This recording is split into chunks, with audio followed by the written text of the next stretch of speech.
మనము నాణ్యమైన విత్తనం అంటే మొదటగా విత్తనానికి జన్యు స్వచ్ఛత అంటాము. అంటే నాణ్యమైన విత్తనానికి కొన్ని లక్షణాలు ఉంటాయి. దాంట్లో మొట్టమొదటిగా జన్యు స్వచ్ఛత. ఈ జన్యు స్వచ్ఛత అంటే ఏంటంటే మనము ప్రతి సంవత్సరం కూడా పరిశోధనలో భాగంగా కొత్త కొత్త రకాలను, కొత్త వంగడాలను మనము రూపొందిస్తూ ఉంటాము. ఈ సంవత్సరం ఒక రకాన్ని లేదా వంగడాన్ని రూపొందించినప్పుడు కొన్ని తరాల తర్వాత లేదా కొన్ని సంవత్సరాల తర్వాత వాటి నుంచి వచ్చే విత్తనాలు కానీ మొక్కలు కానీ మనం ఎప్పుడైతే రిలీజ్ చేసిన లక్షణాలనే లేదా గుణగణాలనే కలిగి ఉన్నట్లయితే మనం వాటిని జన్యు స్వచ్ఛత ఎక్కువగా ఉన్న నాణ్యమైన విత్తనాలుగా పేర్కొంటాం. అంతేకాకుండా జన్యు స్వచ్ఛతతో పాటు బాహ్య స్వచ్ఛతను ఈ నాణ్యమైన విత్తనాలు కలిగి ఉంటాయి.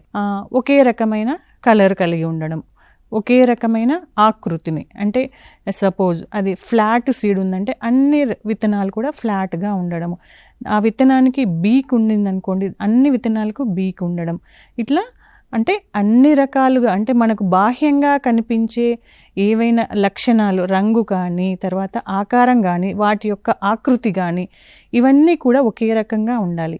అంతేకాకుండా ఈ విత్తనాలలో మనకు ఏంటంటే ఇతర రకాల యొక్క ఒకే పంట యొక్క ఇతర రకాలు కలియకుండా ఉండాలి.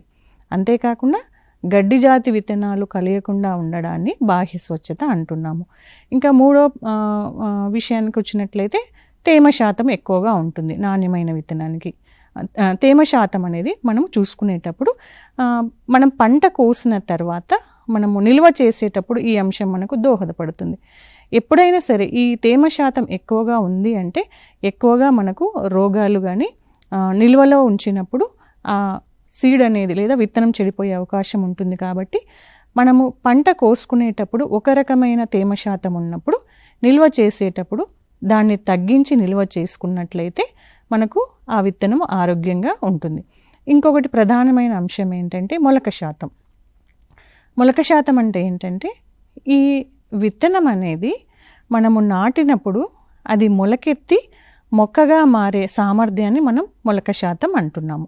సో ఈ మొలక శాతం ఏంటంటే మనకు విత్తనాలను విత్తినప్పుడు ఒక 100 విత్తనాలను విత్తినప్పుడు దాంట్లో తప్పనిసరిగా 100కు 95% అన్న 100% అన్న మొలక శాతం ఉండాలి. అట్లా ఉన్నప్పుడు అంటే ఈ 4 లక్షణాలు ఏదైతే జన్యు స్వచ్ఛత, బాహ్య స్వచ్ఛత, తక్కువ తేమ శాతము మరియు మొలక శాతము, విత్తనం యొక్క ఆరోగ్యం అంటే విత్తన ఆరోగ్యం అంటారు. అంటే విత్తన ఆరోగ్యం ఏంటంటే దాంట్లో ఎలాంటి శిలీంధ్రాలు లేకుండా రోగ నిరోధక కారకాలు లేకుండా ఉంటాయో వాటిని మనము నాణ్యమైన విత్తనాలని పేర్కొంటాము.